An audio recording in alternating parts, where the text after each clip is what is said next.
episode number 14 from In the World of Presentations podcast. Welcome. Together with Eva from our team, we were sharing a lot of things and a lot of practical advices and a lot of really cool, completely free websites where you can find incredible photos for your presentations. However, we promise that in the next episode, we are going to talk about fonts and we're going to share a lot of resources and a lot of websites, obviously, where you can find some really cool fonts. What do we need to know about fonts, however, before actually sharing those websites? We talked about it right now. So what do we need to share and tell people before that? Well, in general, also where I can start with is when we have a new presentation development project coming up. Some of our clients are like, we don't have a font. Can we try to use something that you would recommend? Or we have a corporate font that we need to use it. Yeah. Something that we actually ended the last episode with when it comes to images is that your company might be having a great image bank. Also, your company might be having a great font that you have bought and that you can use for your... Or created for you. Or was created for you, Yeah. which is very, very specific and, Custom, yeah. and very custom.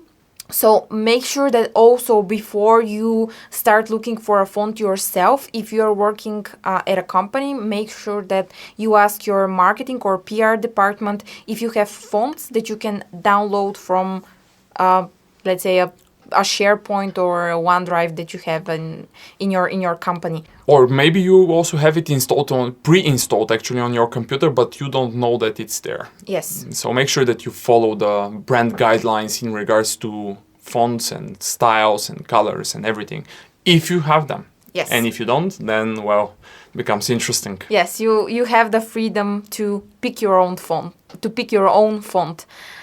So we have one of our designers, Maria. You've already heard an episode with her. She's very much into fonts and she can talk about fonts for Hours. Days. Literally. And Weeks. she can tell you all the stories around fonts and how they work, why something is being done like that, why something else is being done in another way. Which reminds me that she wrote some really fancy articles on our blog on that topic. Yes, absolutely. Absolutely. Go check them out, yeah. So there are numerous articles that you can check on fonts when it comes to fonts and how you can work with them. Yeah.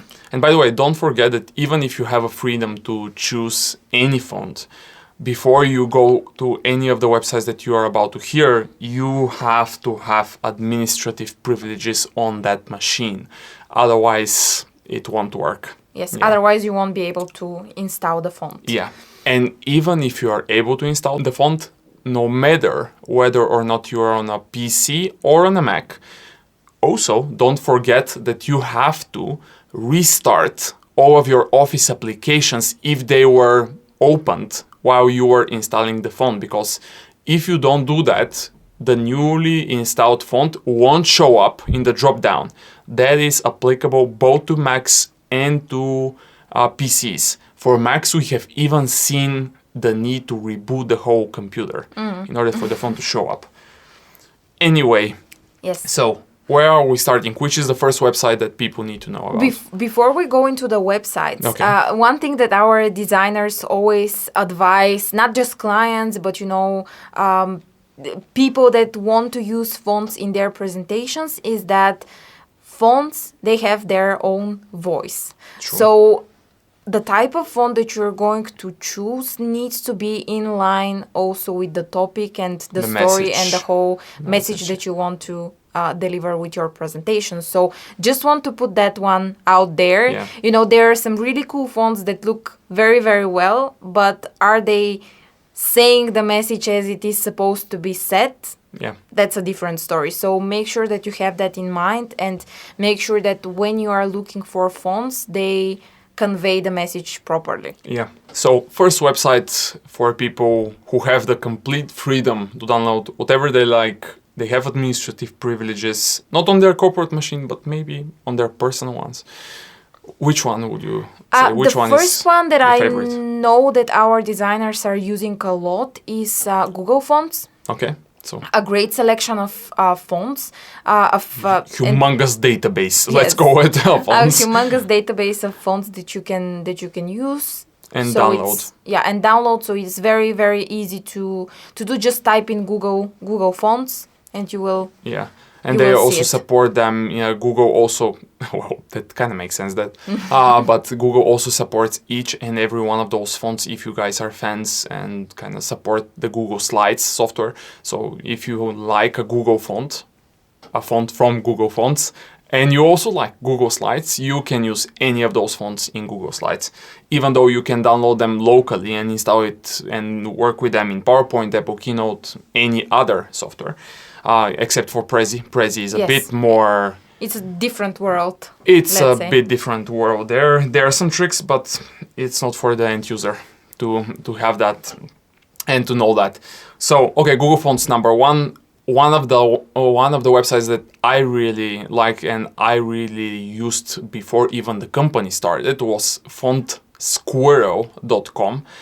That one is a really cool one because it has a ton of not a ton of websites, a ton of fonts inside. They don't even ask you for an email, actually, so you can download a lot of fonts. You can also check them out in the website itself. So there is a blank text box where you can type random things and they will show you how the font will look, how your text will look with that font, which is kind of cool before you download that. Some of the fonts, however, bear in mind that some of the fonts, you can download them, but even FontSquirrel will tell you that you have to go to an external website to download Yes. that font. So make sure that that is something that you pay attention to. Not that it's kind of dangerous or anything like that, but not all of the fonts reside on their website, but they have just humongous selection of fonts. Okay, anything else? So Google Fonts, Google Fonts, FontSquirrel, FontSquirrel. and I said another one, which is another DaFonts. another one that we used is called Local Fonts. Yeah. Also, so this is also a really cool website where you can find fonts. Something maybe that we can share. Some fonts are available, let's say, in all 3 resources that we shared up until Of now. course, yeah. But sometimes if you're not finding something that you're looking for in one of the websites, you can try checking the rest. Yeah. Because it's different selections sometimes. Yeah, and if you find, so what you're looking for those of you who haven't done this before, what you're looking for is once you download the font, for sure, maybe you're either going to find files that are with the extensions TTF or OTF, or you are going to find a zip archive with TTFs or OTFs inside.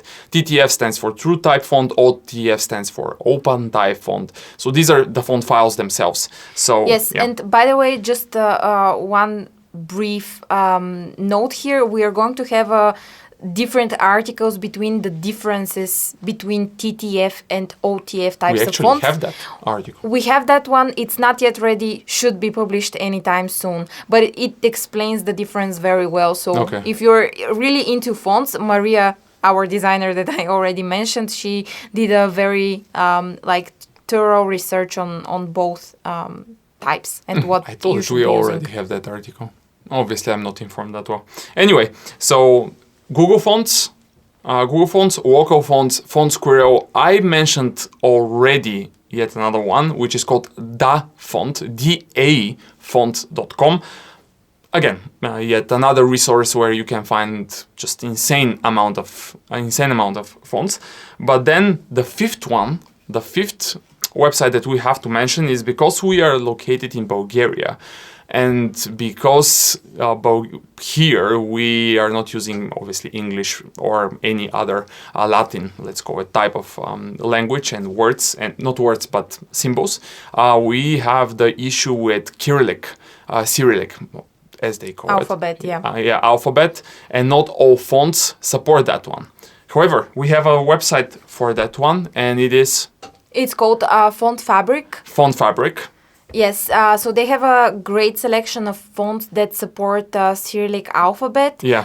And also for those of you that might be a little bit more into fonts, and Maria can share more from that perspective as well, but there are fonts with a different type of Cyrillic alphabet. Yeah. One is the Russian, the Type. other one is the Bulgarian Yeah. type. So there is a slight difference in the letters, Yeah. let's say. So depends on what you're looking for.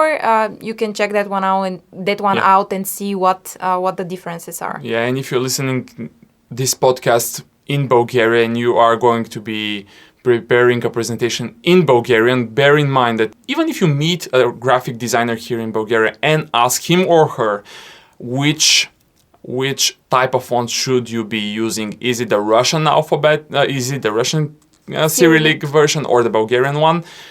Jesus, it is a war out there. They get that, like they get really emotional on that. They are really into, no, we should be using the Bulgarian one and the Russian one is not okay because of so many reasons. Yeah. They get really emotional on that one. In Yes. the same way as they get emotional when you ask them, do you like PowerPoint? They're like, no, of course. Anyway, that's a completely different subject. Okay, so one of a bonus tip here to end the episode is many times we receive the question, can we combine fonts? Can we do something can I use like multiple fonts in my presentation? The trick here is that, and the advice here first will be maybe don't get crazy here. When you download fonts from any of those four or five websites that we already mentioned, some of them at least, and not like quite a lot of them to be honest, come in the so-called font family, which is, you have seen what a font family means. It is, for example, if you imagine a font like, let's say, Montserrat, which is a really cool font. Montserrat comes, when you download it, it's a zip archive and it has like Montserrat extra bold. It has extra bold. Extra bold or extra black, italic bold, medium. This is the so-called family. Right. Yes. So if you want to combine fonts in your presentation, maybe it's not a bad idea to use fonts from the same family. However, if you want to go even more creative and you want to combine different types of fonts, then if you are not a designer, that can get really complicated.